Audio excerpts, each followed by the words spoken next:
Outside the box of religious obligation lies a road less travelled, into the heart of the Father's affection. Slinging freedom all over the place, this is the God Journey. So, Blue Sheep Media, huh? Blue Sheep Media. We finally got a logo locked down. Yeah, you were here a couple of times. This is Kyle Rice, by the way. I'm Wayne Jacobsen. This is the God Journey. Kyle's been with us before and joined us again today. But you're now the what of Blue Sheep Media? You're something. I would say the co-founder of Blue Sheep Media. My wife is the brains and the hands of Blue Sheep Media, and currently with my teaching position and coaching, I'm more of just a figurehead at the moment for the most part. And where does the term blue sheep come in? So I've never heard this before. Yeah, so it was actually a really interesting conversation that came up.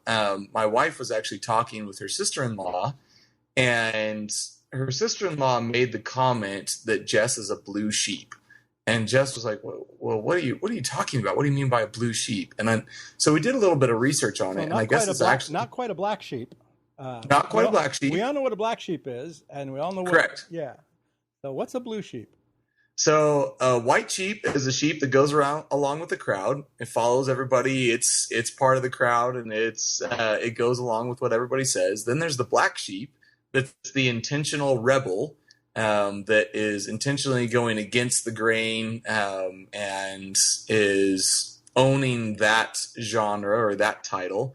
And then a blue sheep is somebody who doesn't quite fit in with the white sheep, but they're authentically owning the fact that they're a little different, a little out there, a little on the edge, but they're staying true to who they are. And come to find it out, it actually has its origins in some Scottish terms, which was pretty interesting. But Jess and I loved the idea because this whole project seems very a little bit out there, a little bit on the edge, a little bit different, but we're trying to stay as true to who we are as possible. Yeah, so not into the whole conformity world, but not into the rebellion world either. I like that contrast. What I don't like, since we're doing a book about having safe environments for conversations about race and gender and all kinds of things like that, is the white sheep is the good guy, the black sheep is the bad guy. That's part of that racial stuff in our language that we're completely oblivious to sometimes. That if you're our African American brothers and sisters are going, yep, here we go again. The black sheep is the bad guy. The white sheep are the good guys. And, I understand why that gets tiresome. Because it's been in our vernacular forever and probably didn't have a racial beginning. But it's part of that still, white associated with good, purity, light, and black with darkness, blah, blah, blah. So, yeah, it makes it tough to talk about. So I'm glad we're blue sheep. Neither one of those two. We are blue sheep. And it's so interesting, even as you bring that up, because before, especially coming from a rancher's perspective, that wouldn't even be a consideration that I had. But as I've read through the conversations that we've had with Language of Healing for a Polarized Nation and just some of the stories that Arnita brings up, it's like, man, you don't even think about something like that. Because from a rancher's perspective, the origin of the black sheep versus the white sheep is a lot of the sheep's wool was white, and then they would actually put a black sheep in the herd, and that's how they would be able to track the herd numbers and see how the animals and how their herd was actually doing. Wow. And so it was very interesting. But then as that term has developed, all of a sudden you're like, man, yeah, that does have connotations in today's society that you'd never even consider if you were coming from a white privileged perspective, or a Caucasian perspective. Yeah, it's just a lot of things like that in the language that we don't always pick up on. But interesting. So we've got this publishing company. You've got this new publishing company. You and your wife. We helped. I helped you kind of get it going for the purpose of publishing The City, and then The City went away for the time being. And then we just moved up the book that we've been talking about doing in November anyway, which was A Language of Healing for a Polarized Nation. And, man, we're just getting all that done. We got book cover done. We've got endorsements coming in from all over the place. And I had this conversation with someone the other day, though. They said, it felt like God was leading them a certain direction, had been leading them this direction for 20 years. And now it didn't look like the direction they thought God was leading them to, that it could even possibly happen. And they were kind of confused by that. Why would God give me this promise? Why does he want me to walk this way? And one of the illustrations I use is I said, you know what? I don't think I would have started a new publishing company or helped you guys start one to publish a language of healing. I just don't think I would. Yeah. I think that's something we could have managed through live stream just fine and blah, blah, blah. But the city, I thought, would definitely be a problem in terms of its size and scope. And so we might have to go that way with that book. But so why we thought we were doing what we were doing didn't turn out to be why we were doing it at all. But that got us to prepare something that we need now for something else. And I'm really glad that we have this thing and we didn't do this through live stream, because as we get these endorsements back in from entertainment people, from some of the top constitutional scholars in the nation, from the president of Fuller Theological Seminary, and all of them are saying this is a must-read book, given the climate of the nation that we're in. And I don't know how big this book would be. I'd be thrilled if we sold 20, 30,000, but I have no idea. But I'm so grateful that, again, I wouldn't have done this if the city hadn't have been the reason that we were headed that way. And I love the way God knows that we don't get everything right. So I'm gonna nudge you away, and because you don't see everything you need to see, it's going to look like what I'm leading you toward wasn't what you thought it was for, but it is for something else. And I love that about God. I love that about this journey, the adventure of going, well, gee, I thought that was that, but evidently it isn't. And I think that's I can definitely appreciate that person's angst when they were looking at something saying, well, I felt like this is what God told me I was supposed to do, and now it looks completely different. But I agree with you, just the adventure of that, of following those nudges in the day-to-day process. And you were actually one of the first people that really introduced me to a conversational relationship with God that was more in the day-to-day and following those nudges in the day-to-day versus trying to look for that long-term, like, okay, God, I don't want you to give me step 1 or 2. I want you to give me not only the entire picture, but the end result as well. Right. And that was one of the conversations that you and I really began having as in the earlier parts of our relationship that has really been a significant influence and impact on my life. Now, granted, I'm definitely haven't got it mastered by any means, but nor do I. That and that's the fun part is you've been on this road for 60 years, would you say 40 years? Closer to 50, probably. Yeah. Okay. 50.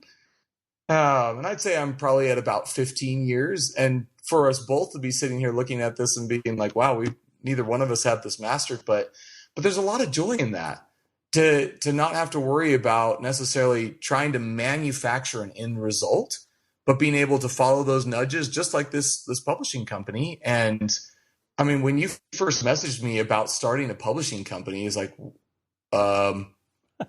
okay, like that is never. It's been my lifelong dream. Yeah, exactly. That was. It couldn't have been more left field than I could have ever possibly imagined. And yet, that's the joy of this, is not being in a place where I have to hold on, or we have to hold on so tight to the original vision of what we thought this was going to be, to where we don't allow the creative drive of the Savior and the Creator that we get to follow to have some flexibility to do things that we would have never imagined. And yet, man, it's a joy to get to be a part of this. Yeah, when you said it was fun to be able to walk this way. The other thing I thought is it has less failure in it too, because I think this is the way we get into the human effort thing. We get a desire in our heart, and then we kind of get some vision as to, well, this would look great if this would look this way. And then we kind of put God's name to that vision. And then we spend 2 or 3 months putting together the action plan to get us from where we are to that thing. And then there's the pure frustration of trying to work out our own agenda without God's power and direction and insight.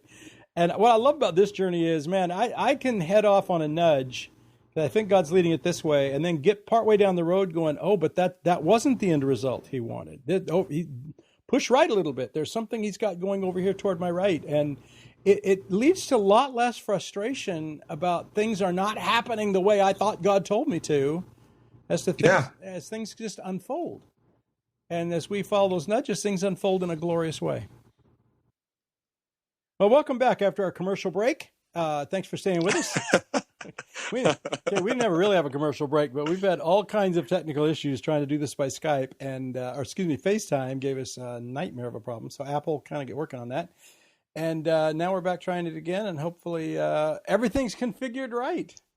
I guess hopefully we got this sorted out. I guess the big question is, when are you guys moving to California so we can do this in the studio?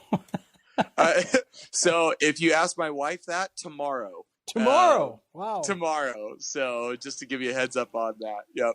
They say it's better having babies out here than having them in Wyoming. So I don't know if that counts. Oh, really? I'm kidding. Oh, really? I might have to challenge that, but, I don't think she would, though. I don't think she would. No. I think she'd be pretty excited about that. Yeah.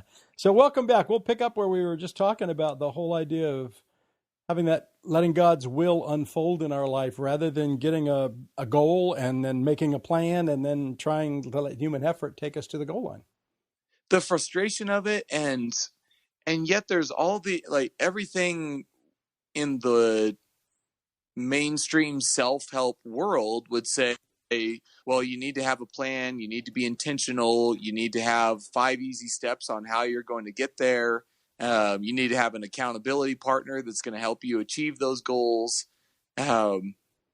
And then I feel like that's been adapted to a church mentality as well, to the spiritual journey. It has. And to people's frustration and failure, because those things just don't work that way. That's not the way God works. We don't figure out the goal we want, and then we're going to get there. And not that we can't figure out a goal, and not that we can't through human effort get there, but to get there with the breath of the Spirit and the fullness of his life, which is the thing we always seem to leave out. Religion does want to put it in our hands. It does want to give us, if you'll just do A, God will have to do B.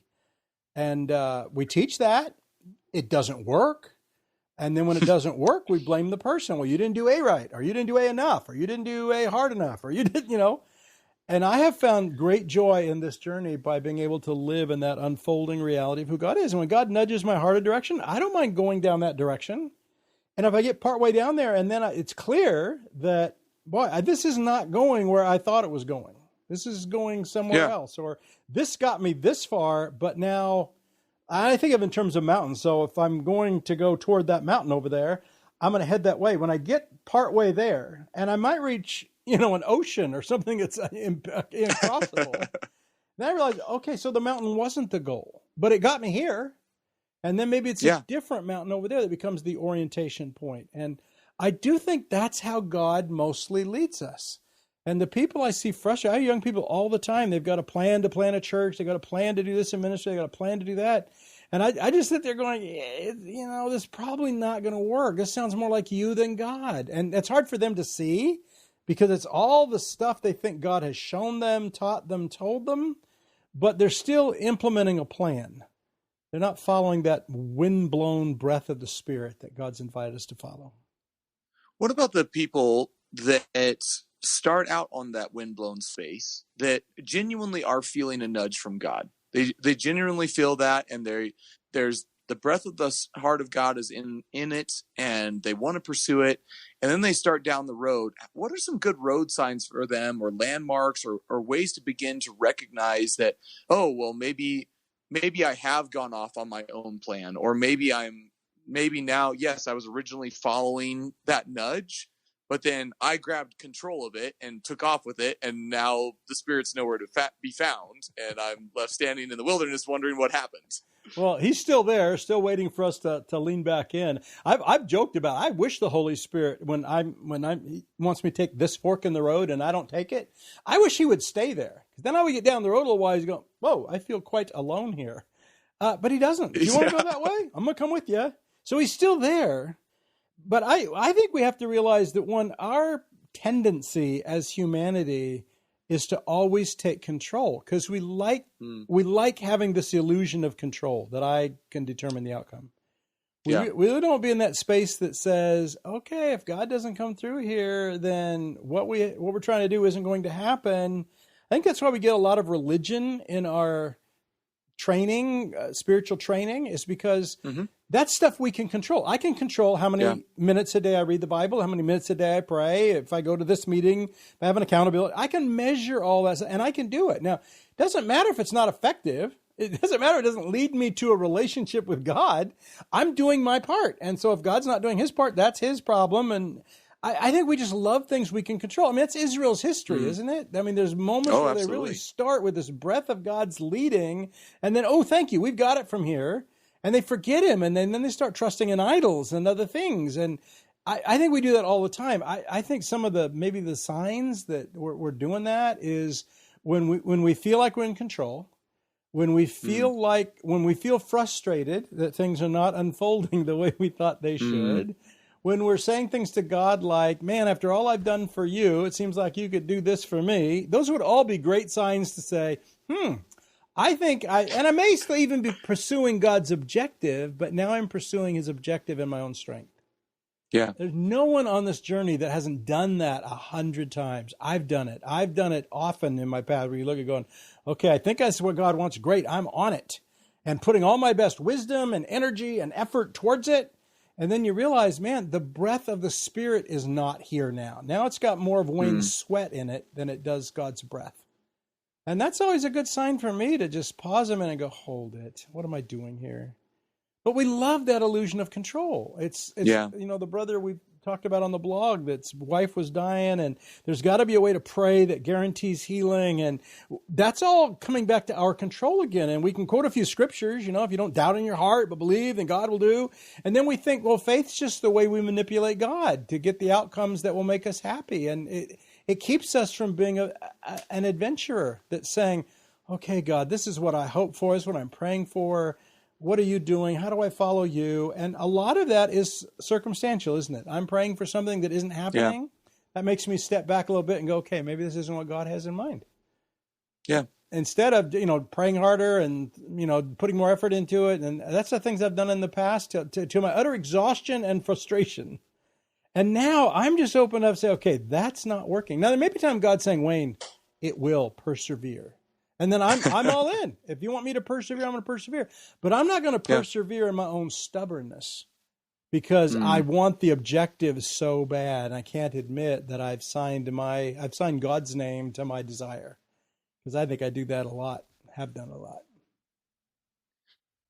Yeah, and being a part of this publishing company and other things that God has taken both when I was a single person, but then now in my married life with Jess, navigating that and getting to see God unfolding different things, like our whole story, even coming out to Wyoming, has God's fingerprints very much in that regard of, well, this is what we originally came out here for, and now it doesn't look like that at all. And yet God was still building some beautiful things out of that. And yet one of the things that you talked about, and it still sets me off a little bit, that I still wrestle with a lot. Cool. Is navigating that in regards to the trust of finances. I think I've started to rest a little bit more in, okay, Lord, as far as like pursuing the dreams that you've created me for and pursuing some of the skills and passions that you've placed in my life, like those things I've really been able to kind of let go of and be able to rest and enjoy and walk in faith and trust with him in that. But then just this last week, there was a situation that came up that threatened a potential financial means that was providing for my family. And then all of a sudden I'm panicking, like full on panic, like, Lord, what's going to happen here? Like, did I completely miss you? Like, I felt like I was following your spirit here. I felt like your wind was here very much so, but now all of a sudden that's being threatened and I'm panicking because I'm like, oh my gosh, what's going to happen to my family financially specifically? And really learning to trust in God to provide both finances and other things that we need in our life. And that's an area that I still really wrestle with, because I remember you talking about how you said, well, I'm going to just trust God, and if he doesn't show up and he doesn't provide, then I'll go and find a job that will pay the bills. And now you're 25, 30 years later, and you've been walking in that journey for a long time. I don't know. I guess I just, that's a part of my world, my reality that I'm still wrestling with, and learning how to trust him in that, and learning how to walk in that freedom of spirit in, you know, and I guess I've kind of I've been on the missionary side of it and worked in the church world where I'm living on support, and just watching these people, myself included, manipulating people or begging people because, you know, I feel like this is where God wants me to go, but I'm living on support, and so I need you to come through financially for me. And, you know, sometimes he did, and then other times I felt like I was out on a limb, and then I felt really yucky because I felt like I was just begging. I was just a street vendor begging for money or trying to manipulate somebody to give me money, and that was tough. Yeah. I don't know. What are your thoughts? And on the other side of that, you've got people who, I mean, who of us hasn't given money to somebody, even though we didn't really support what they were doing and we didn't feel good about it, but we felt bad for them and we felt like guilty if we didn't give. And I've been in those missions training things where they train people how to get support and how to work the phones and how to, oh my gosh, I have never done that myself. So, and just by my own obstinance, I think more than anything else. I think what we have to know is somewhere the clarity of Scripture is that God is our provider. I said that when I was a pastor and drawing a salary, God's my provider. And then when the salary went away, you found out that no, he really wasn't. The board was. And we didn't raise support, but boy, that was coming through the fruitfulness of the ministry and the board having given me a salary. And then I found out, no, I don't trust him for my support at all. I don't.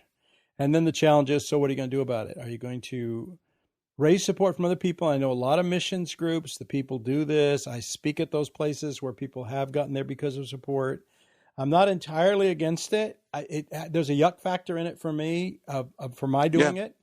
And there's a yuck factor. I mean, Sarah and I are getting better at supporting what we really support and being able to say, you know what, doesn't seem like ours right now, even though it's somebody we deeply love. And there's so much about the Christian journey where people are manipulated to thinking that their dream is God's wish and they need to be committed to it and do whatever they have to and raise support. And even if they, you know, make people feel bad and not intentionally, but just exploit their friends to get the money they need, that's just turned me off from both sides of it. So I've never done it. But I have been one into the space of God saying, trust me, I'll take care of you. Now, the proof of that is that he actually takes care of me. And I've shared this repeatedly with people because I think people who are creative, whether that's music, art, writing, ministry, particularly outside the box kind of thing, the creative element it's tricky to finance. Everybody who's a musician would love to be a full-time musician and, you know, travel on tour and do concerts and make all kinds of money and sell all kinds of downloads. And I mean, that's every singer's dream. And every writer's dream is to have a best-selling book. But even a best-selling book does not provide an income. People don't realize that. Now, a 24 million seller book, that provides an awful lot. But a best-selling book's 30,000 books. And that nets the author maybe 8 months worth of income, but not more than that. And that's a lifetime sale of the book. So it's not something but every creative person I know wants to live off their craft. And it's a feast or famine kind of reality. There's a small, just like the acting industry, a small percentage make a ridiculous amount of money. And the greater percentage can't even make a full-time job out of it because there just isn't enough return. And so it's tricky to say, okay, is God leading me to this, not leading me to that? I think the one thing we can all trust is God will be your provider. He will. Yeah. He has promised that Jesus, Matthew 6, the birds of the air, the flowers of the field, God takes care of them. That doesn't mean God takes care of me doing whatever I want. Yeah. Paul also said, you know, if you don't work, you don't eat. There's people now just freeloading off the body. I trust Jesus for my whatever. And then they're not working. And he said, you can't feed those people. And I don't know how you measure that in terms of compassion and love. I just go, he's talking, and I don't think he's saying you can't help somebody who's in need. But the will not to work, the idea that I'm going to be creative. And honestly, I think part of the problem there are people I know that want to be full-time, raise the support. They don't have enough to do full-time.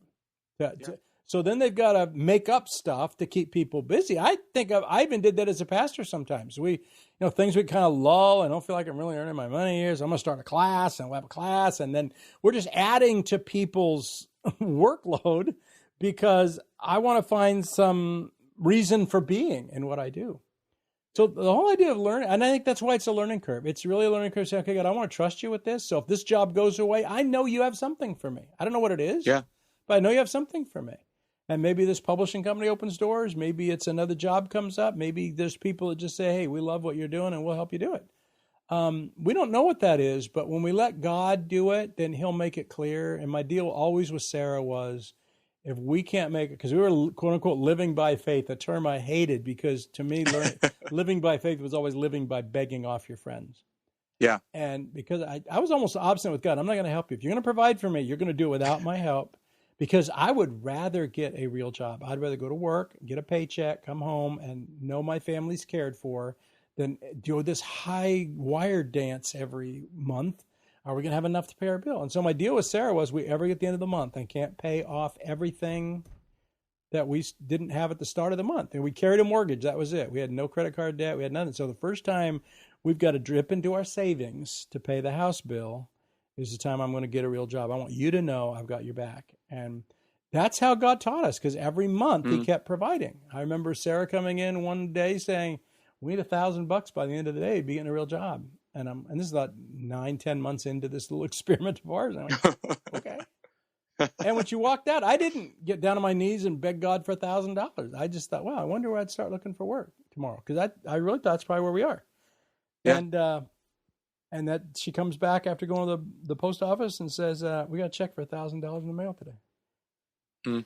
Oh, boy. See, that's how God wins you into trust. It's just, okay, now we're going to see what he does. I'm going to live in it by what. And through that, he's just won my trust. I don't even have a hang up about him providing financially.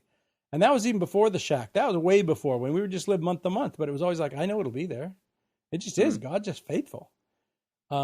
But I always told him, I said, when you're done with this and you want me to get a real job, let me know. Don't drive me into bankruptcy to let me know. And I still have the same deal with Sarah. If we don't have enough, I'm getting a real job. And now I just can retire and go on Social Security. But I don't think that's something people just create that belief out of their own head and heart and mind. I think God leads, they respond, they see God provide, that encourages them to take another step, and those things just unfold. And I think that's part of just the ebb and flow of relationship, that there's areas of our relationship that we have more experience just walking through life with, and we trust him on a deeper level or in that regard. And yet there's other areas of our life that's still that growing space that we don't have as much experience, or it's something that we have a greater level of fear surrounding. Yeah. As I'm hearing you talking, it just brings me back to that perception of having control over it. Because it would have been probably more perceivably easy to go out and get a real job, because then you perceivably have more control over that financial situation. Yeah. And yet I think of even the guys group that you and I were a part of, and some of the conversations that we had. And I mean, those guys there wasn't a single person in that conversation that hadn't experienced significant financial hardship at some point in their life. Which is true of most people, right? Yeah. I remember when we had Go ahead. No, go ahead. I was going to say, when we had this lawsuit over the shack at one point, and the lawsuit was set up in such a nature that if the other side would have won, it would have bankrupted me. I mean, it was not just, we want to steal the book. It's, we want to take everything you own. And my house, my whatever Sarah and I have gathered over the years. And that was scary. I'm like going, oh my gosh, I can't believe that's what this is about. And in the midst of all that, there was this thing where God just said, hey, listen, if you and Sarah were together in a single wide trailer somewhere, and I was still with you, would you be okay? And I went, yeah, I would be.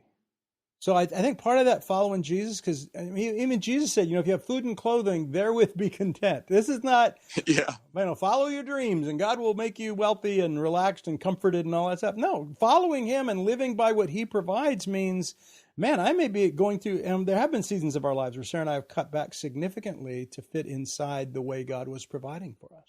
Yeah. And we felt like it was his direction. It wasn't just panic. It was, okay, this is what you're providing, and you want us to make these changes. Because it's a holistic following him. It's not just about money or healing or all those things that we seek God and get wisdom about and try and make happen. It's a holistic kind of, okay, I wake up every day saying, God, what's on your heart for me today? And would you? And it doesn't give me a list. People say, "Whoa, what does he say to you?" I mean, that doesn't say anything to me. What I do in the morning is I try to tune my heart to his. So as I go through my day, there'll be things come my way that I'll say, "Yeah, that sounds like him." And there's things that come my way that say, "Yeah, it doesn't sound like." Even though it's, man, this is great. It could be fun. This would be a great trip. It'd be a great opportunity. And the breath of the Father isn't on it. And I can't tell people how I know that other than it's just a sense in my heart. And I don't always get that right, but I've learned to trust that sense, even if it's wrong, if I'd rather go with that and say, oh gosh, I probably missed something there later than I would to violate it and grab for something that then, isn't what he has in mind. So well, I think even part of that's the humility of the journey of being able to go on to it. And again, without the fear of failure, saying, oh, well, maybe I misunderstood you here, Lord, or maybe I stepped out too far in this, but that's okay. Where are we at now, Lord? Like, what's the next? Like, what do you have for me today?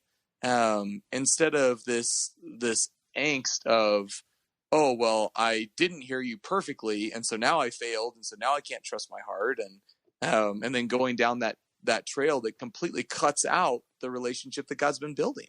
Yeah, there disarms it. There is nothing in my heart anymore that even thinks that I will get God's thoughts perfectly about anything. I've been disabused of that. There have been seasons where I thought, oh man, I'm hearing God and this is great. And there are times where I get pretty clearer glimpses of God, but most of the time, I think this is him more than I think it's not. So I'm going to lean into that space. And I don't ever mind going, yeah, I got that wrong. I thought something was going to happen there that didn't. And even the disappointment over the city. Yeah. I think God had something there. It went away. So I could have been wrong. I wouldn't mind saying, I might have got that totally wrong. And yet I see so many things that were fruitful because of it that I go, okay, well, maybe God did have his hand in that. And I'm okay either way. If it's turned out, you shouldn't have even got involved there. Okay. Yeah. But best I knew, there's some fruit of it in my life that I really appreciate. There's a story I can't share with the world that kills me at times. But I hope that changes someday. I don't know. I don't know the door's ever closed on things God does. So could it come back? Yeah, it could back. It may never come back. But I've learned to enjoy the adventure of that instead of, boy, I've got to have this plan. It's got to be certain. If God doesn't come through, then I've got to feel bad. I just don't. I'm just saying I love the mystery that God is so much bigger than me. And on my best day, I'm not going to figure him out. So the best hope I have is just following the nudge today. So, I don't get all the light there is to get so I can make a reasoned decision. I get enough light from him to make a next step. And sometimes I get that wrong. Sometimes, that was a mirage. That wasn't a rock in the middle of the stream. Yeah. It was a whitewater rapid that's now sweeping me away. But the idea is that God doesn't leave you on the rock going, oh, now you got to find your way back here. He jumps in the rapids with us. Okay, now we're in this together. Do I have a way to save you from this? I do. Do I have a way to take you back to what I call? I do. God has an unlimited number of ways to do what he does. We just got to be disabused of the outcome we want enough to see where he's leading us. And I think that's the hard part, particularly in a culture that keeps, I see this, and I want to choke people. I see it in the world a lot. I see it in Christianity too. I see it in the world a lot. Some kid becomes a successful tennis player, basketball player, whatever. And this just proves you can set your heart. And if you dream it, you can have it. And I go, what a crock of bull. I mean, that's the biggest lie because you're one of 1/1,000,000% that gets to do what you do. And you have gifts and talent and whatever, or an opportunity or a freaky coincidence or whatever. To say everybody can have what they want if they just dream it enough is just the biggest lie. And I hate it. And I am with you on that. As a guidance counselor, helping teens prepare to move into what it is that they want to do with their life and career and life aspirations. Oh man, I come up against that so much. And it just sickens me so much because it's like, I know how disheartening it's going to be. Yeah. Because, there was this one student that had a dream, and we'll just say that educationally, they didn't have the ability to be able to achieve the scores that they wanted to achieve. I mean, it would have been a massive jump to go from where they were currently at to what they had aspired to be. Well, if they had enough money, they just hire that guy from LA. He'll come and take your SAT for you. Exactly. Oh, absolutely. They'll get him in and it'll be perfect. That's as long as you've got a couple $100,000, it'll be fine in the right context. But, right. But yeah, but these young people going through such angst because that's been the stereotype that they're supposed to gauge their lives off of. Yeah. Because it's like, oh yeah, we've got these YouTube stars that all started doing just reviews on toys reviews on toys. Yeah. Just completely random. No, and they're making six figures at 12 years old. Yeah. Yeah, just this ridiculous stuff. And yet those outliers are what we as a culture are saying, no, that's what you have to aspire to. Now, yes, it is a marginal fraction of a percent of the population that ever will experience that. And then if you go and talk to that marginal fraction of percent, how many of them are actually happy and satisfied and living in joy in their life? Yeah. I think that would even be smaller. And yet that's the standard that all these young people are trying to measure their lives against. And you just see it tearing them apart. And that's why I think a lot of them are disengaging. Yeah. And they're saying, no, I'm just going to live in the dream of social media, and I'm going to video game. And not that those things are bad, but that's where they escape to. Yeah. Because trying to aspire to this standard that's been set for them is next to impossible. And yet that's the aspiration they're supposed to live up to.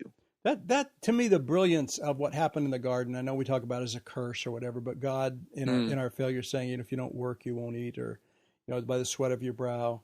What we continually know is that the indulgent lifestyle in a fleshly body never inures to someone's blessing. We all aspire to that, right? I'd love to have enough money. I can just do whatever I want. And yet the people who have enough money to do whatever they want, like you said, they're not always fulfilled and happy people. They're just not, because we weren't made for indulgence. There's something about work, and there's something about if you have and I wouldn't take anybody's dream away. If you have a dream of some gift you have or something you want to put in the world, dream it, pursue it, but pursue it wisely. Don't pursue it like I'm putting all my eggs in that basket. I just, if you want to be a singer or songwriter, write music, find ways to put that in front of people that matter. But like I tell people these days that want to go into ministry, you want to go into ministry, double major in something. Get a degree in biblical studies, whatever. Get a degree in counseling or business or whatever, so you have options. Or same thing about acting or whatever. Double major. So you can learn acting, learn as a craft, but have something to fall back on, because a very few small percentage are going to get to do what you want to do. You may turn out to be one of those. Great. Yeah. But if not, or like most ministers, once they want to get out of the ministry, they don't have anything to fall back on. They feel like they don't. Yeah. They almost always do have skills that can be reinterpreted in a more private business context. But if you have a second degree, then you never have to feel stuck in anything, because I can move. That's what I tell people. Have your dream, pursue it. Just pursue it wisely, like Sarah and I did. If this doesn't work out, we're going to do something else. We're not going to starve. We're not going to lose our house. We're not going to do those things unless God wants those things, then they'll have another way for us to go. But we're not going to lose it out of our own irresponsibility. And I know many people who had a vision who want to live like I live. And they say, well, come and trust God to provide for me. And then 2 or 3 months later, they're losing their house. And they're saying, Wayne, I did what you told me to do. And I'm going, listen, I'm not even doing what I told me to do. As best I understand, I'm doing what God told me to do. And the proof of that is in the provision. If it's not being provided for, then God has something else for me to do. And and other people for me to be with in other contexts. And I've watched you guys do that, like you said, moving to Wyoming and things. You're not doing what you moved to Wyoming to do, exactly. Not at all. And then you guys, frustrate over the fact that you weren't seemingly going to be able to have children. So you start doing some foster, you start opening other doors in your life, then suddenly she's pregnant at a time when, okay, that's surprising. But now wouldn't it be easier instead of, I need the script for that when I'm 18. I need to know it's going to be mid-30s before we get pregnant. And then, no, we don't. We just need the freedom to follow him today. And maybe we're not, because I remember talking to you guys about maybe we'll never have children of our own. And you guys dealt with that, okay? And then turn out, well, you didn't need to deal with that. But it's come late enough in life where it looked like that might be. Yeah. And if we have the freedom to roll through life like that, then I think it's easier to hear and follow God. It's difficult when life doesn't turn out the way we want, and then we go down into that pit of despair, and then we're angry. Why wouldn't we? It's all I ever wanted was children. I'm not having children. It's all none of that helps us follow God. And none of it gets the outcome we want anyway. So we might as well just learn to relax in a Father who cares for us. If my dream is disappointed, God will have a better dream. God will have something else. And it not necessarily wants all of us, to be at the top 1/10 of 1% of whatever dream we hold. That's just not true. And I think the interesting part, Jess and I were actually just relaxing on that, or reflecting on that. And it was really fun because as we were looking back on it, it's like, wow, we actually were able to live that. Jess had the opportunity to move more towards that 1% in the acting world, and yet she chose not to because she wasn't willing to compromise her character. Yeah. And from age 13, she's told she's not going to be able to have kids, and so then she's stressing over that, and yet we moved to Wyoming, and all of a sudden we have one kid living with us, and then we've got another one on the way, and it's like, man, like it's nothing short of adventure. Just the fun of that. And because if we had that script and, Jess, you're gonna marry this random rancher dude from Wyoming, and he's gonna be in LA, and then he's gonna whisk you off into a small town in the middle of nowhere, but that's where you're gonna actually get pregnant and have your own baby. Yeah, and that's where God, that would be boring. Yeah, it would be, and it would be anticlimactic. And if we just rest in the unfolding reality of God's will, He loves us enough to let it unfold. He didn't say give us everything months in advance or years in advance. He just said there's grace enough for today. So wake up today. Do I have grace enough to get through this need, this sickness, this business opportunity, this whatever? And if we can live it, rest there, that's where I think it's easier to see the nudges. When our agenda is so strong or our frustration so strong, it just crowds out whatever breath of the Spirit would flow across our heart. So I know we're running way over time. We're going to tick off the people who have to get off the train in 41 minutes.